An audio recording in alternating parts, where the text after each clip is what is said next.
O tema deste mês da família será a família debaixo de provações. E o texto base encontra-se em Jó, capítulo 1, e a leitura será feita do versículo 1 até o final do versículo 5. Diz assim a palavra de Deus. Havia um homem na terra de Uz, cujo nome era Jó, homem íntegro e reto, temente a Deus, e que se desviava do mal. Nasceram-lhe 7 filhos e 3 filhas. Possuía 7.000 ovelhas, 3.000 camelos, 500 juntas de bois e 500 jumentas. Era também muito numeroso o pessoal ao seu serviço, de maneira que este homem era o maior de todos os do Oriente. Seus filhos iam às casas uns dos outros e faziam banquetes, cada um por sua vez, e mandava convidar suas 3 irmãs a comerem e a beberem com eles. E diz o versículo 5, decorrido o turno de dias de seus banquetes, chamava Jó a seus filhos e os santificava. Levantava-se de madrugada e oferecia holocausto segundo o número de todos eles, pois dizia: talvez tenham pecado os meus filhos e blasfemado contra Deus em seu coração. Assim o fazia Jó continuamente. Vamos, meu querido irmãos, neste momento, baixar as nossas cabeças e fazermos uma breve oração. Senhor, muito obrigado pela Tua palavra que acabamos de ler. Sabemos que ela é a nossa única regra de fé e prática para as nossas vidas, ó Pai. Por isso, ó Pai, neste momento, te peço que o Senhor conceda ao teu servo a intrepidez, a interpretação e a iluminação da Tua palavra mediante o Teu Espírito Santo. E abençoa-nos este momento que passaremos na Tua presença. No nome de Jesus. Amém. O tema da nossa mensagem nesta noite, meu querido irmãos, é a família debaixo de provações. Deixo iniciar fazendo um pequeno apanhado histórico. Desde que o pecado adentrou este mundo, que todas as famílias passam por problemas e por provações nesta vida. A começar pela primeira família, a família de Adão. Observe, meus amados irmãos, que Adão teve 2 filhos logo de início. E diz a Bíblia que Caim, motivado por inveja, matou o seu irmão Abel. Então nós temos aí o primeiro problema já na primeira família, que é a família de Adão. Quando nós avançamos pelas Sagradas Escrituras, nós podemos ver mais um problema dentre as famílias. E esta família agora que meditaremos é a família, então, de Abraão. Observe que Abraão esperava uma promessa de Deus, mas Sara, então, decidiu se intrometer neste plano de Deus, cedendo, então, a sua serva, a sua escrava Agar, para que, por intermédio de Agar, o descendente, então, de Abraão pudesse vir a este mundo. E diz a Bíblia que depois que Ismael nasce, então Deus cumpre a sua promessa. E aí, então, por intermédio de Abraão, nasce então Isaque. E Ismael começa então a caçoar de Isaque. Agar começa a desprezar a sua senhora, Saraí. E diz a Bíblia que essa família não se entende. Então, mais um problema dentro da família de Abraão. Ainda dentro da família de Abraão, nós podemos citar um problema que Abraão teve que lidar com o seu sobrinho chamado Ló. Diz a Bíblia que Ló começou então a prosperar. Abraão também começou a prosperar. De maneira que os pastores de Abraão, juntamente com os pastores de Ló, entraram em contenda. De tal forma que os dois já não poderiam mais habitar debaixo do mesmo teto. Quando nós avançamos para a família de Davi, nós podemos ver que Adonias, também por inveja, quer usurpar o reinado que pertence a Salomão, filho de Davi. E observe então que Salomão teve que mais na frente então mandar matar o seu próprio irmão. Então observe que durante essas famílias que eu mencionei aqui, todas elas passaram por provações e por problemas também. E com a nossa família, meu querido irmãos, também não é diferente. A família que nós iremos ver nesta noite, talvez é a família que experimentou a maior de todas as provações, que foi a família de Jó. E dentro desse tema, família debaixo de provações, eu quero considerar com vocês, meus amados irmãos, 3 fases na área da família que podemos experimentar. Observe, a primeira fase vai do versículo 1 até o final do versículo 5. Diz assim a palavra de Deus: havia um homem na terra de Uz, cujo nome era Jó, homem íntegro, temente, reto e que se desviava do mal. E diz o versículo 2 que nasceram-lhe 7 filhos e 3 filhas. Possuía 7.000 ovelhas, 3.000 camelos, 500 juntas de bois e 500 jumentas. Era também muito numeroso o pessoal ao seu serviço, de maneira que este homem era o maior de todos os do Oriente. Observe aqui, meu amado irmão, que Jó experimenta a primeira fase na vida de sua família. A primeira fase em sua família. E a primeira fase é a fase da bonança, que vai do versículo 1 até o final do versículo 5. Então, dentro dessa primeira fase que Jó está experimentando juntamente com a sua família, podemos rapidamente considerar 5 aspectos desta bonança. Primeiramente, Jó, espiritualmente, ele está bem com Deus. Jó tem comunhão com Deus. Tanto é que no versículo 1, nós podemos ver Deus descrevendo as características espirituais de Jó. Quem ele é? Ele é um homem íntegro, primeiro. Ele é um homem reto, segundo. Terceiro, ele é temente a Deus. E quarto aspecto dessa característica, que Jó está bem com Deus, ele é um homem que se desvia do mal. Então podemos afirmar nesse primeiro aspecto que Jó está vivendo. Ele é um homem que tem comunhão com Deus, espiritualmente está de bem com Deus. Jó financeiramente também está bem. Observe o versículo 3, que ele possuía 7.000 ovelhas, 13.000 camelos, 500 juntas de bois e 500 jumentas. Era também muito numeroso o pessoal ao seu serviço, de maneira que este homem era o maior de todos os do Oriente.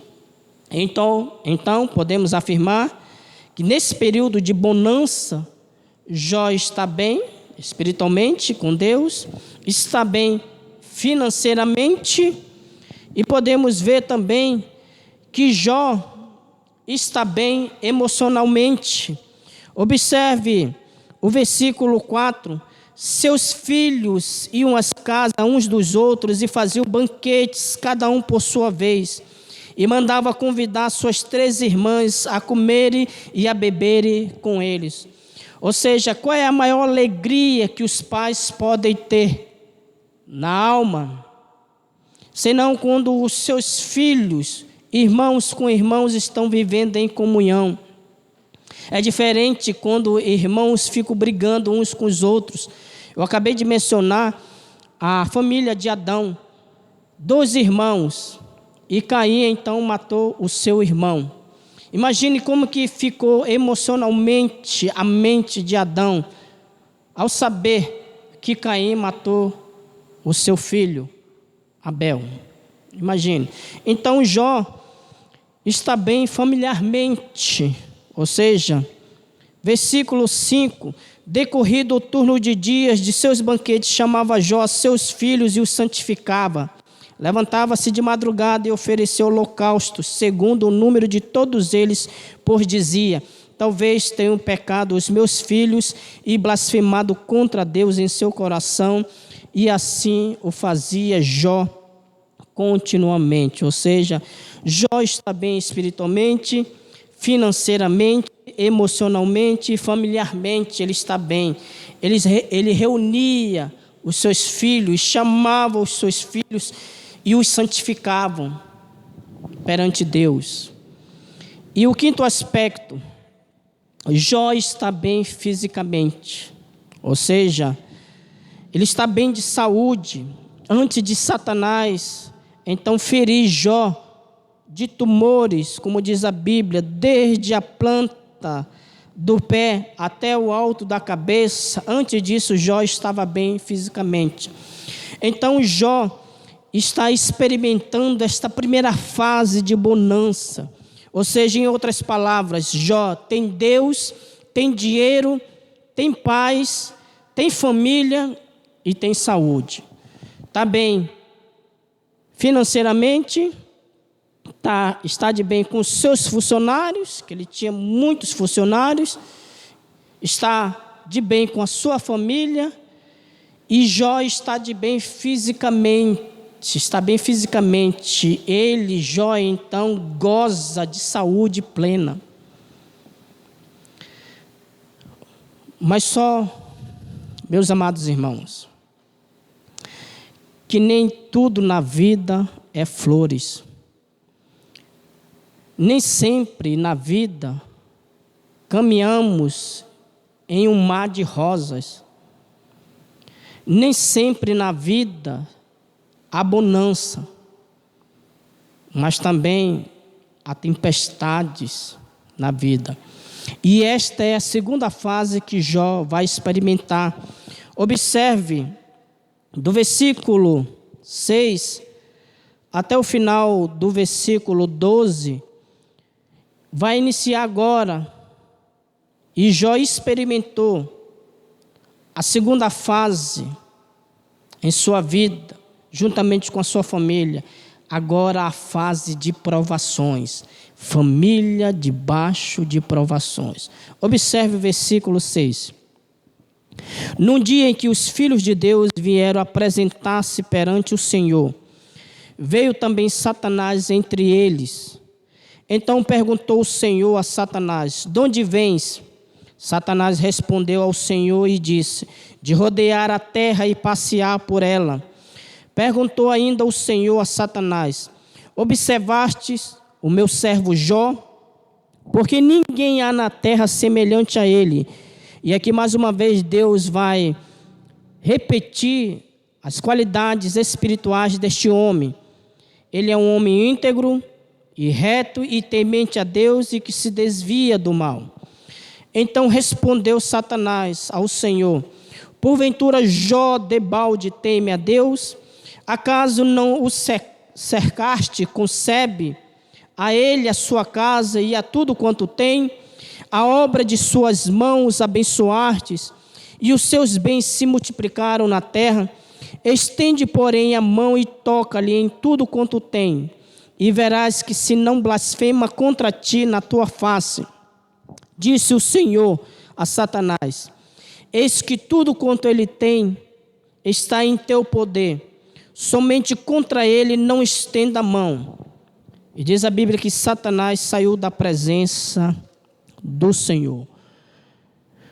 Meus amados irmãos, neste momento, Jó não está sabendo do que está acontecendo neste momento nas regiões celestiais.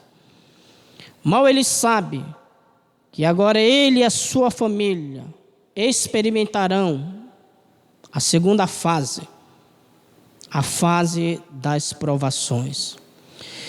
E observa, irmãos, que Deus faz uma pergunta a Satanás, se de fato ele tinha observado o seu servo, Jó.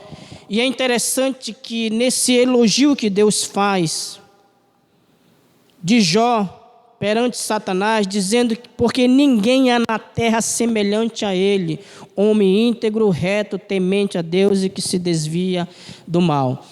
E aqui neste momento Satanás vai então contestar a Deus. E no versículo 9 ele diz assim: então respondeu Satanás ao Senhor, porventura Jó debalde teme a Deus? Ou seja, neste momento aqui, Satanás está argumentando com Deus sobre a motivação de Jó adorar a Deus. Ou seja, Satanás está dizendo que a motivação pela qual Jó adora a Deus é uma motivação errada. Porque Satanás diz para Deus: olha, mas também o Senhor coloca muro de proteção na frente dele. O Senhor não permite que as provações lhe cheguem. O Senhor não permite que eu toque na vida dele. Então, Jó só pode então te adorar. Mas sabe por que ele te adora? É porque o Senhor protege ele. Mas toca-lhe nele e você verá que ele blasfemará contra ti na tua face.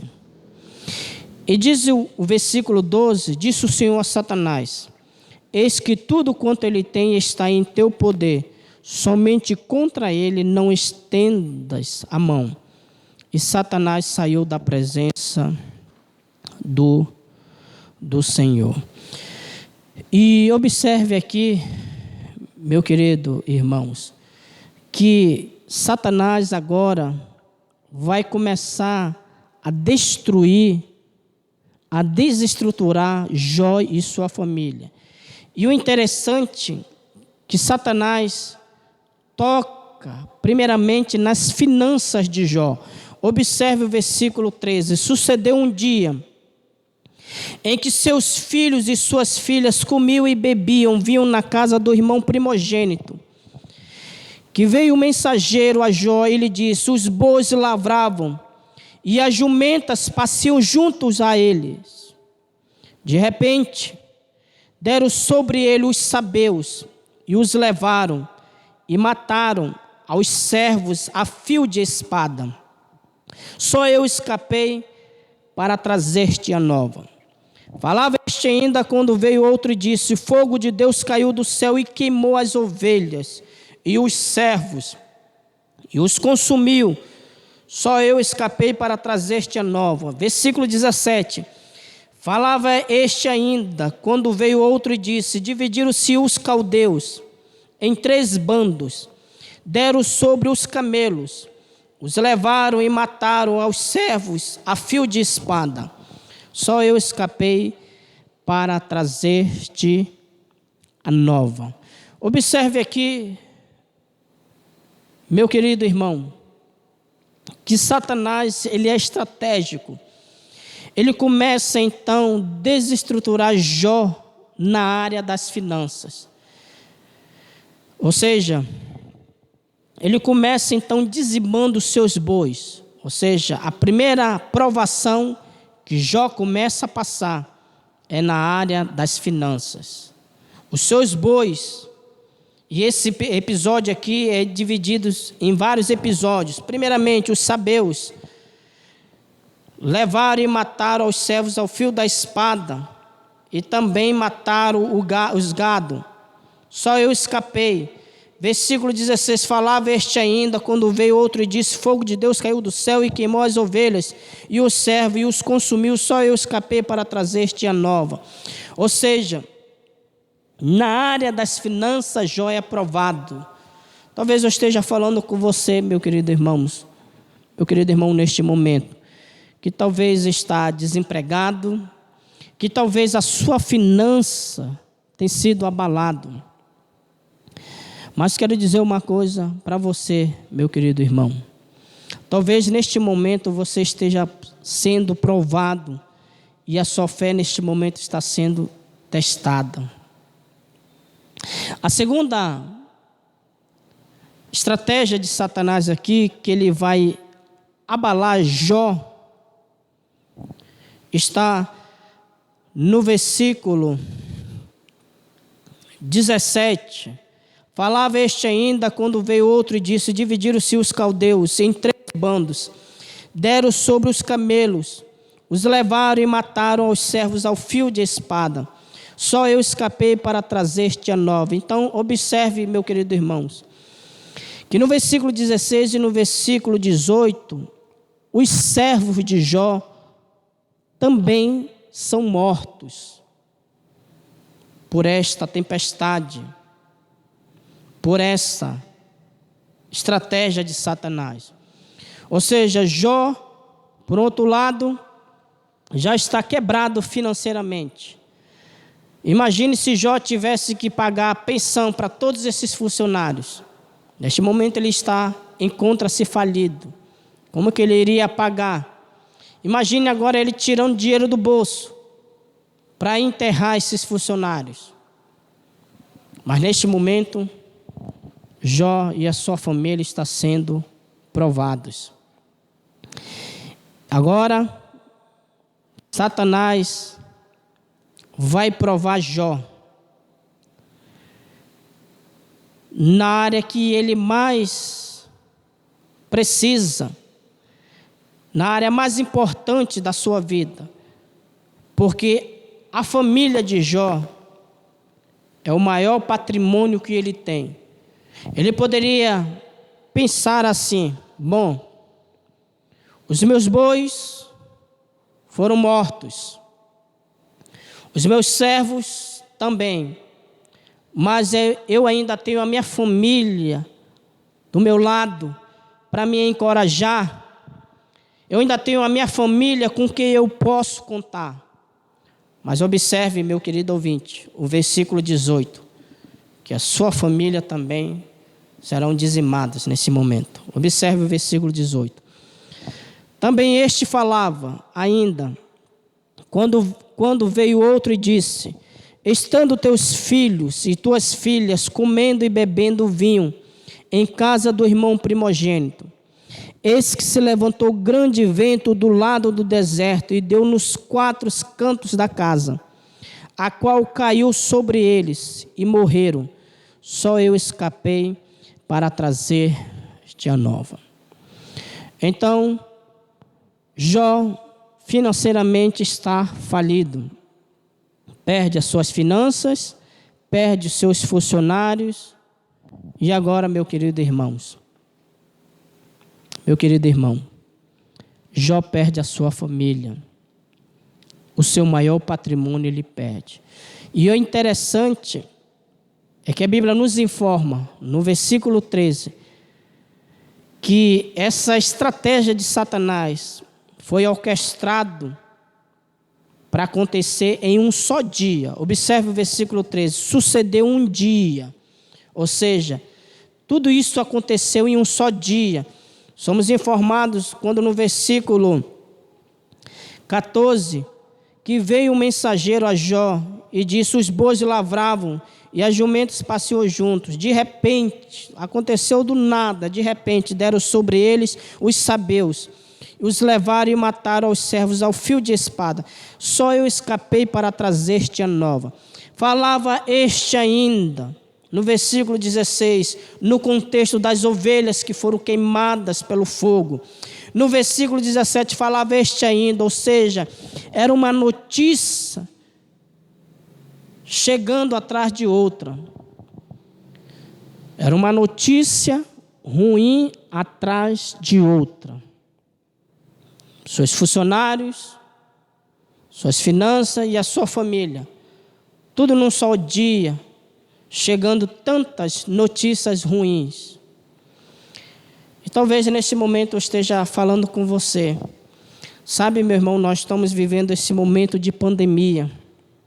Talvez neste momento você esteja até em seu coração questionando: poxa, eu perdi meu ente querido por essa doença, o coronavírus. Mas deixa eu lhe dizer uma coisa, meu irmão. Não é somente você que tem passado por provações, não. todos nós passamos por provações. Mas uma coisa temos certeza, que durante as provações Deus concede graça ao seu povo. Nos concede graça. Tudo isso aconteceu em um só dia. Tem um grande pregador, que eu creio que é conhecido de todos os amados irmãos, que é o reverendo Hernandes Dias Lopes. O reverendo Hernandes Dias Lopes, ele escreveu um livro chamado As Teses de Satanás. E ele, neste capítulo 1, o reverendo Hernandes Dias Lopes, ele levanta 3 teses de Satanás contra Jó, para argumentar com Deus. E a primeira tese que ele levanta em seu livro que ele escreveu, é que ninguém ama mais a Deus do que o dinheiro. Essa foi a primeira tese que Satanás levantou, dizendo a Deus da seguinte maneira: olha, se você tocar nas finanças de Jó, você vai ver como ele vai blasfemar, porque o homem sempre ama mais o dinheiro do que o Senhor. O homem sempre ama mais o dinheiro do que a Deus. E o Senhor Jesus Cristo nos diz claramente, quando ele diz assim: o que adianta o homem ganhar o mundo todo e perder a sua alma? O que adianta o homem ganhar o mundo inteiro e perder a sua alma? Significa o foco do ser humano nestas coisas da vida, em dinheiro, em tudo, em todas estas coisas que este mundo pode oferecer. A segunda tese que é mencionado também é que ninguém ama mais a Deus do que a família. E a terceira tese é que ninguém ama mais a Deus do que a si mesmo. Ou seja, Jó foi provado na área das finanças, da família e na sua saúde física. Mas ele provou a Satanás que as teses de Satanás eram teses mentirosas. Que Jó, embora ele perdesse tudo, todavia ele não perdeu a sua fé. Observe o versículo 20 da palavra de Deus e vamos ver, considerar de forma resumida 5 atitudes que Jó teve durante as provações. 5 atitudes que Jó teve no momento que ele e a sua família foram provados. Observe o versículo 20. Então Jó se levantou, rasgou o seu manto, rapou a cabeça e lançou-se em terra e adorou. Observe, meus amados irmãos, que a primeira atitude que Jó teve aqui foi uma atitude de humilhação. Era comum os judeus fazerem isso, ou seja, ele se levantou, rasgou o seu manto, raspou a cabeça e lançou-se em terra. Essa foi a primeira atitude dele, de humilhação. Mas a segunda atitude que Jó teve durante as provações foi a atitude de adoração. Versículo 20, então Jó se levantou, rasgou o seu manto, rapou a cabeça e lançou-se em terra e adorou. Adorou a Deus, glorificou a Deus. Talvez, meu querido irmão, talvez no momento de dificuldade que você tem passado ou enfrentado, eu não sei qual tem sido as suas provações, mas eu quero lhe fazer uma pergunta: qual é as suas atitudes diante das provações? Será que neste momento você está murmurando? Você está questionando Deus? Você está com o coração amargurado diante de Deus? Talvez dizendo para Deus assim: poxa, Senhor, por que tinha que ser o meu parente? Não podia ser outra pessoa, não? Aliás, tem até gente questionando hoje por que o coronavírus não pega nos bandidos. É porque só pega no cidadão de bem. Talvez você esteja se questionando. Mas, meu querido irmãos, não cabe a nós questionarmos os desígnios de Deus. Não cabe a mim e a você. Mas Jó teve essa atitude de adoração. E Paulo também, em 2 Coríntios, ele manda, ele até abre a sua segunda epístola, no capítulo 1, versículo 3, Paulo diz assim: bendito seja o Deus e Pai de nosso Senhor Jesus Cristo, o Pai de misericórdias e Deus de toda consolação. É Ele que nos conforta em toda a nossa tribulação para podermos consolar os que estiverem em qualquer angústia com a consolação com que nós mesmos somos contemplados por Deus. O que eu estou querendo dizer com isso, meu amado irmão?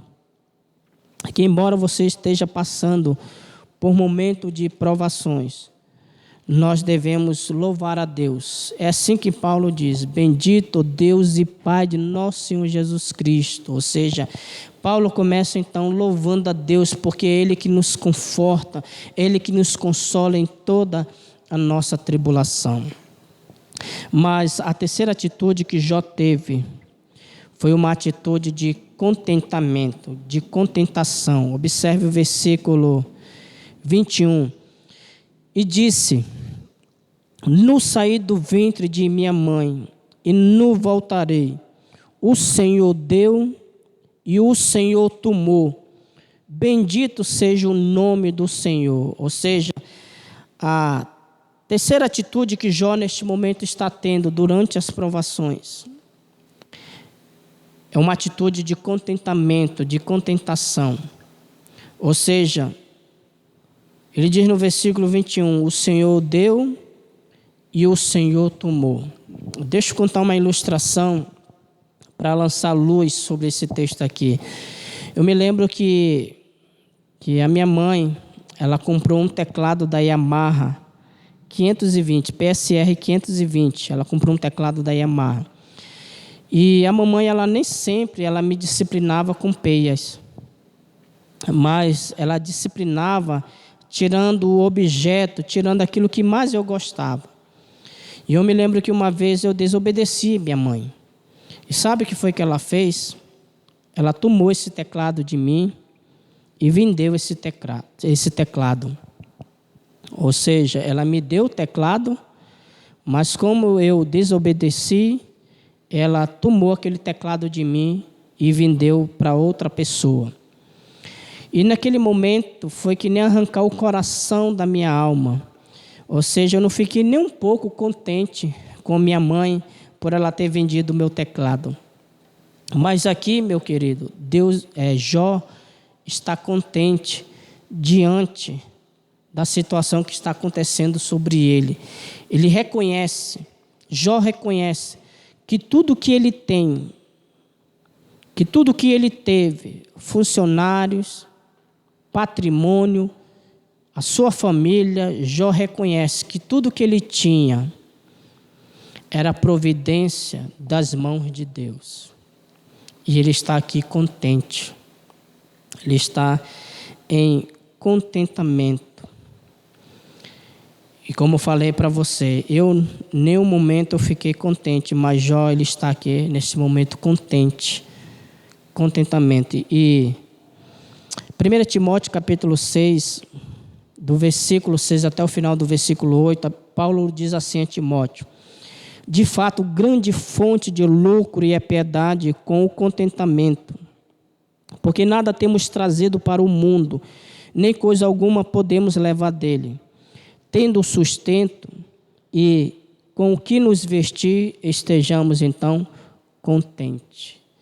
Vou repetir de novo 1 Timóteo, capítulo 6, do versículo 6 e 8. De fato, grande fonte de lucro é a piedade com o contentamento, porque nada temos trazido para o mundo, nem coisa alguma podemos levar dele.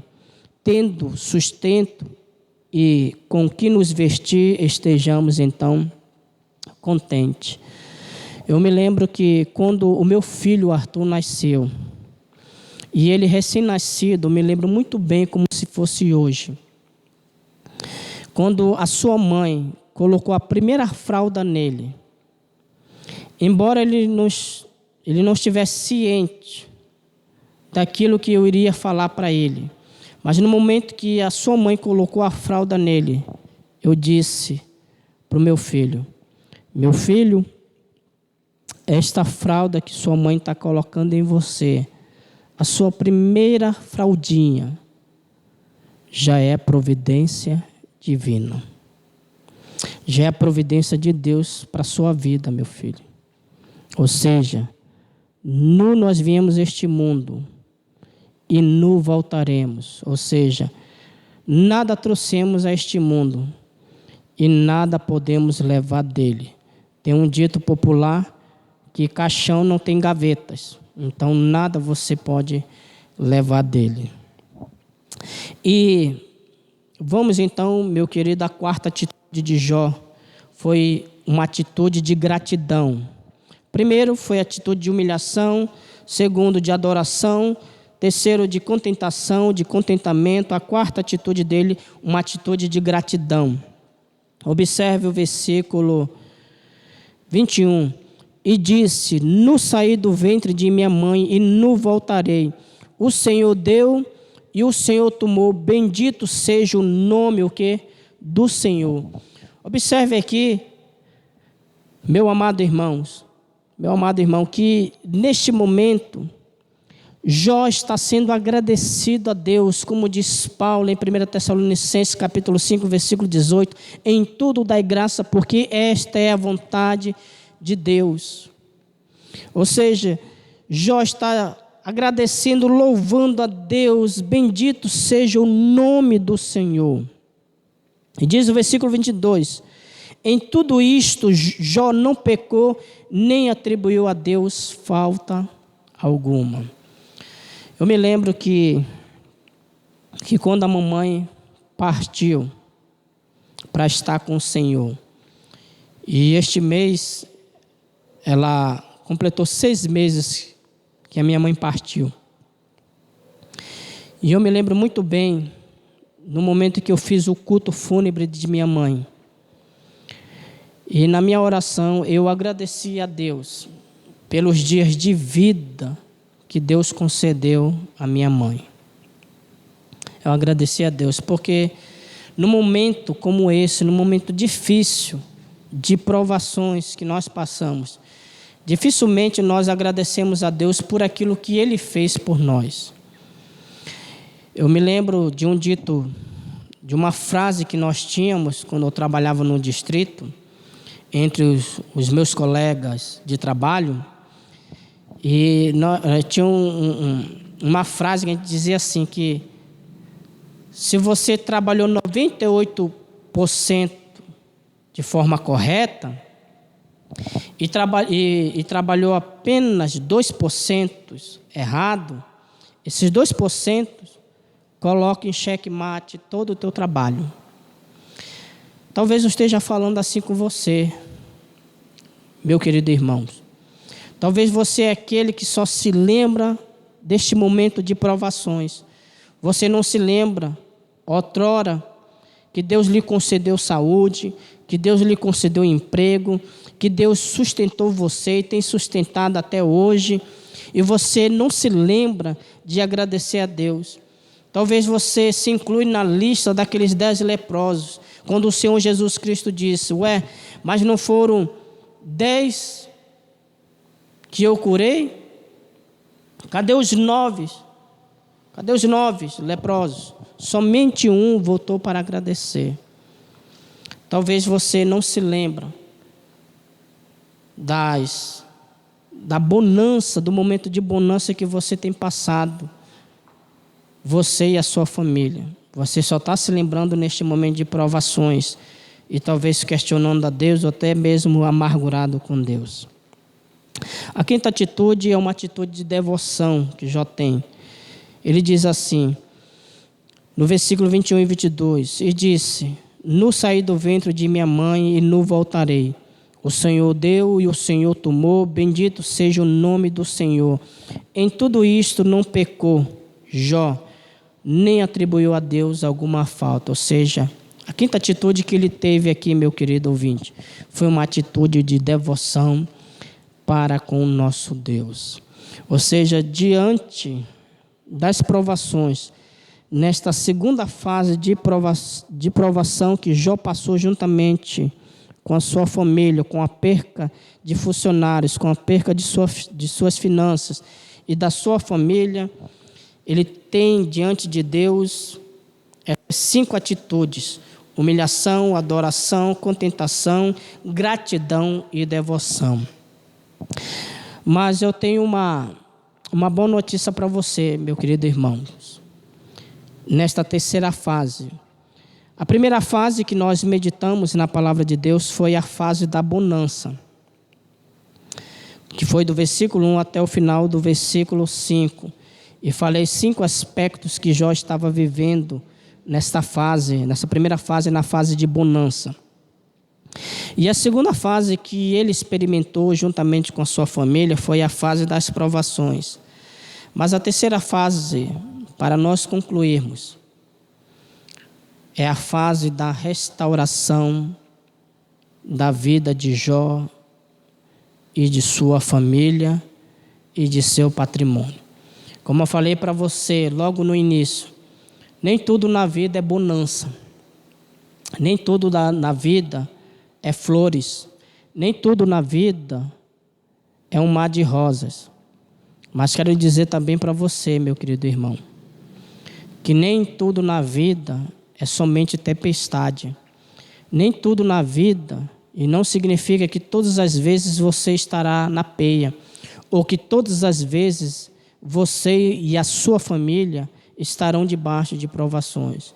Não chegará um momento que será um momento também de restauração. E o texto nos diz em Jó, capítulo 42, lá no último capítulo de Jó. Diz assim Jó, capítulo 42, versículo 1. Então respondeu Jó ao Senhor: bem sei que tudo podes, e nenhum dos teus planos pode ser frustrado. E no versículo 10 diz a Bíblia que mudou o Senhor a sorte de Jó, quando este orava pelos seus amigos, e o Senhor deu-lhe o dobro de tudo o que antes possuía. Versículo 12, assim abençoou o Senhor o último estado de Jó, mais do que o primeiro, porque veio a ter 14.000 ovelhas, ele só tinha 7.000, agora ele tem tudo em dobro. 6.000 camelos, 1.000 juntas de bois e 1.000 jumentas. Também teve outros 7 filhos e 3 filhas. Então observe aqui, meus queridos irmãos, que Deus neste momento aqui está restaurando a vida de Jó e de sua família. Ou seja, Deus restaura os seus bens, o seu casamento, a sua paz e a sua saúde. E Deus também restaura os seus filhos. Mas talvez você me pergunte assim, mas pastor, se ele tinha 7.000 ovelhas, agora ele tem 14.000 ovelhas, e se antes ele tinha 10 filhos, como que foi que se multiplicou os filhos de Jó, sendo que os seus 10 primeiros filhos morreram? É porque na ressurreição, Jó verá esses 10 filhos. Então, 10 filhos que já partiram, e mais 10 que Deus deu a Jó, são quantos? São 20 filhos. Por isso que neste momento Deus está restaurando tudo, restaurando a sua finança, restaurando a sua família e restaurando a sua saúde física. Deus neste momento está então restaurando a família de Jó. Logo no início da provação, para me concluir, meu querido irmão, Jó perdeu tudo: suas finanças, seus funcionários, a sua família e a sua saúde física. Todavia, Jó não perdeu a sua fé. Ele mesmo vai dizer lá na frente que ele, no seu corpo, quando ele se levantasse daquela sepultura, ele veria na sua carne o seu Redentor.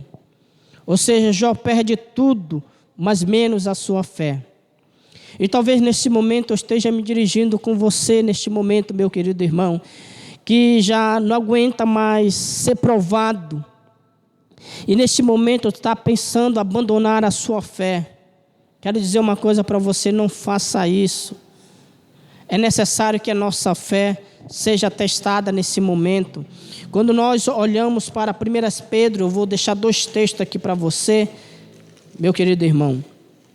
Em 1 Pedro, ele é bastante claro em 1 Pedro capítulo 1, versículo 6. Nisto exultais, embora no presente por breve tempo, se necessário sejais contristados por várias provações, para que uma vez confirmado o valor da vossa fé, muito mais preciosa do que ouro perecível, mesmo apurado por fogo, redunde em louvor, glória e honra na revelação de nosso Senhor Jesus Cristo. Ou seja, as provações, elas são passageiras, é por breve tempo, mas ela tem um propósito. Às vezes é necessário Deus agir assim. E qual é o propósito? De testar a nossa fé. O outro texto que eu lerei, meu querido ouvinte, encontra-se em Hebreus capítulo 10, versículo 35.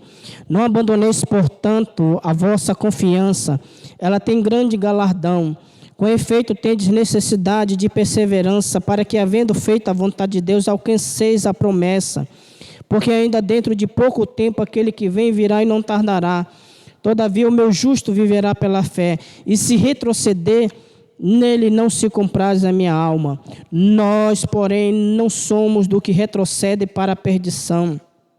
Somos, entretanto, da fé para a conservação da alma.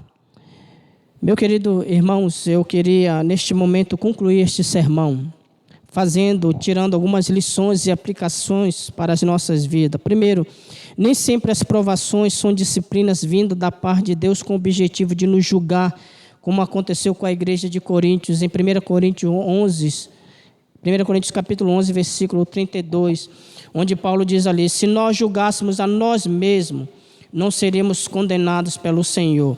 Ali Deus havia disciplinado a igreja de Corinto, os irmãos de Corinto, porque eles estavam vivendo uma vida de pecado. É diferente de Jó. Jó não estava vivendo uma vida de pecado quando as provações vieram sobre ele e a sua família. Ele não estava vivendo pecado. Tanto é que no versículo 1 do capítulo 1, Deus descreve as características espirituais de Jó. Ele é um homem íntegro, reto, temente a Deus e que se desviava do mal. Porque geralmente nós temos uma ideia que porque nós pecamos, então Deus está derramando sobre nós as provações. Talvez você esteja pensando assim: poxa, mas o que está acontecendo comigo? Será porque eu pequei? Será porque eu fiz alguma coisa que não agradou a Deus e agora minha vida está indo de mal a pior? Será que eu joguei pedra na cruz? O que está acontecendo? Com Jó, ele não pecou quando as provações vieram sobre a sua vida. E às vezes, meu querido, você está vivendo uma vida santa, uma vida de oração, uma vida de devoção a Deus, mas você está debaixo da pena neste momento. Quero dizer uma coisa para você. Talvez você neste momento, meu querido irmão, tenha pensado abandonar a sua fé neste momento. Quero dizer uma coisa para você: não faça isso. Olhe para o nosso Senhor Jesus Cristo, que Ele é o autor e consumador da nossa fé. Que Deus nos abençoe. Amém.